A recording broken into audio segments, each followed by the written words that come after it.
السلام عليكم ورحمة الله وبركاته. أهلا بكم حبايبي في مطبخ مرة. يا رب تكونوا بخير وبصحة جيدة. أهلا بكم في رمضان، كل سنة وانتم طيبين. جينا لوصفات رمضان وأكل رمضان. هنعمل كفتة وبطاطس وسلطة بأحسن تتبيلة وسهلة جدا، وطريقة هتعمليها وبطريقة بسيطة وممتعة وجميلة جميلة، هتعجبك وهتعجب أولادك. ايه رأيكم فيها؟ هنعمل الكفتة بالبطاطس، كفتة التوفير. شايفين اللون وطعمها ما اقولكيش عليه. بسم الله ما شاء الله، مع العيش البلدي بتاعنا الجميل هناكل احلى كفتة واحلى بطاطس في رمضان، وكل سنة وانتم طيبين. يلا يا حبايبي نقول المقادير وبعدها نقول الطريقة ونشوف الكفتة الروعة دي اتعملت ازاي. كفتة عظمة. بسم الله. معايا هنا كيلو الا ربع او حوالي كيلو، يعني قول كيلو الا ربع لحمه. انا فرماها ومخليها نسبه الدهن فيها كتير، شايفاها. وهنا معايا معلقتين من البقسماط، وهنا التوابل بتاعتنا معلقه فلفل اسمر، معلقه صغيره بابريكا، بصل بودر. هنا دي بهارات كفته، وهنا 7 بهارات، ومعلقه كبيره من البيكنج باودر. والبطاطس دي انا عامله بطاطسيه كبيره سلقاها ومصفياها مخليها بارده خالص، مستويه خالص. وهنا حبه بقدونس، بس انا واخده الورق بتاعه بس. وهنا فلفل احمر وبصلايه وفصين من الثوم. هي دي كلها التوابل بتاعتنا. نعمل الكبه. نروح للكبه، نفرم البصل مع البطاطس، نفرمهم فرمه حلوه مع التوابل وارجع لكم تاني. هنزل بالفلفل والبصلايه، هفرمهم الاول في الكبه. معلش يا حبايبي الكبه بتاعتي صغيره، وبعدها هعمل البطاطس.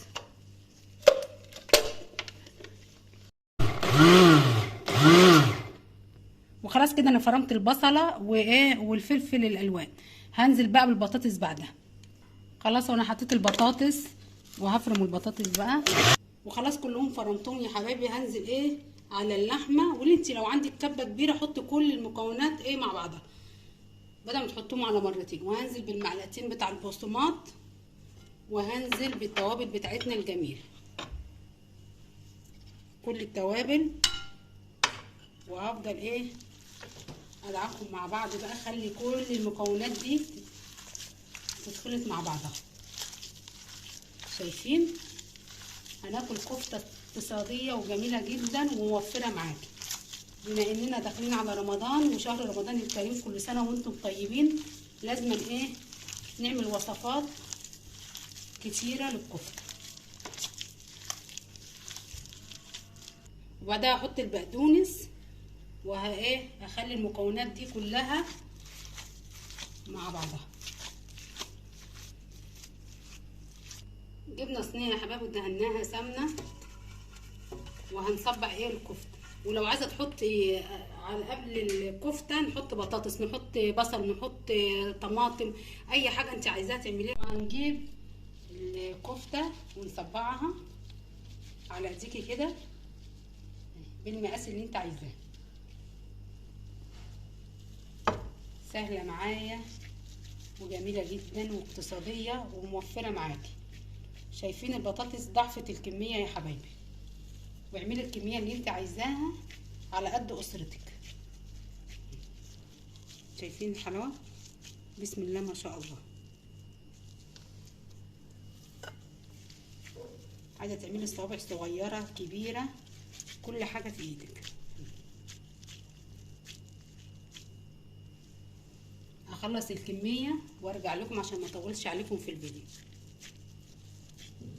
وخلاص يا حبايبي انا خلصت الكميه. شايفين رمت معايا قد ايه؟ بسم الله ما شاء الله عليها.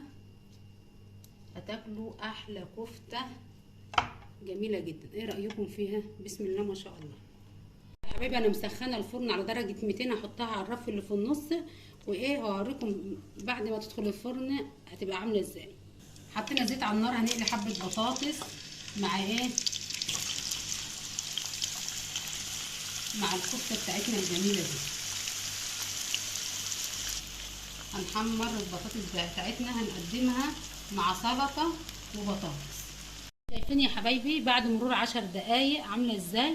خدت اللون الذهبي ونزلت الصوص اللي فيها. بصي نزلت الميه اللي فيها والسمنه اللي فيها.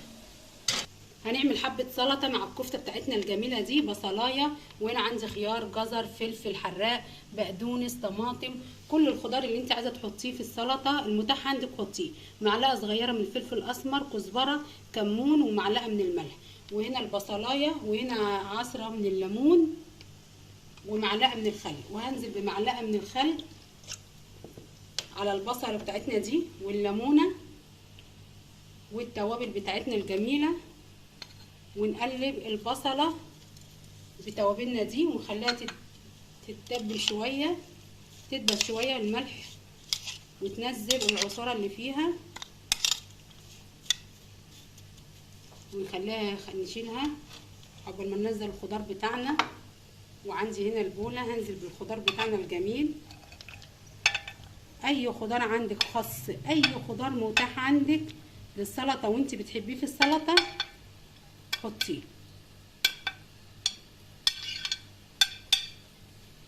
وهنقلب كله ده مع بعضه. وهنزل بالبصلايه وهي متبله بالتوابل بتاعتها دي، وهنقلب كله ده مع بعض. وبعدها هحطها في التلاجة.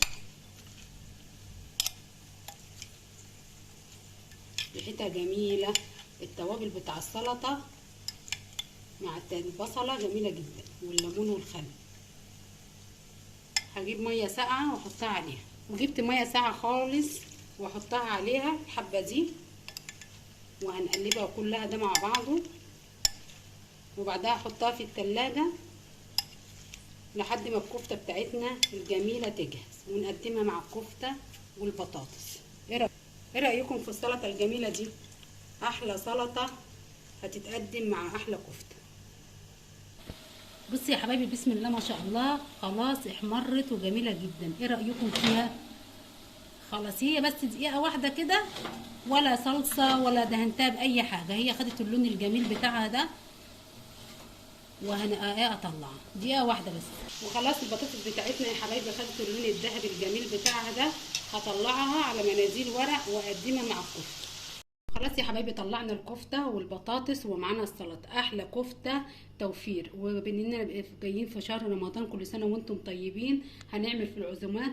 شايفين الكفته؟ بسم الله ما شاء الله، شوفوا جميله ازاي، الله اكبر عليها. هنعملها بالطريقه السهله والبسيطه بتاعتنا دي. ايه رايكم فيها؟ احلى كفته هتاكلوها باذن الله في شهر رمضان. كل سنه وانتم طيبين. ولو عجبكم الفيديو يا حبايبي ما تنسوش اللايكات والاشتراك في القناه وتفعيل زر الجرس ليوصل لكم كل جديد. اسيبكم في رعايه الله وامنه.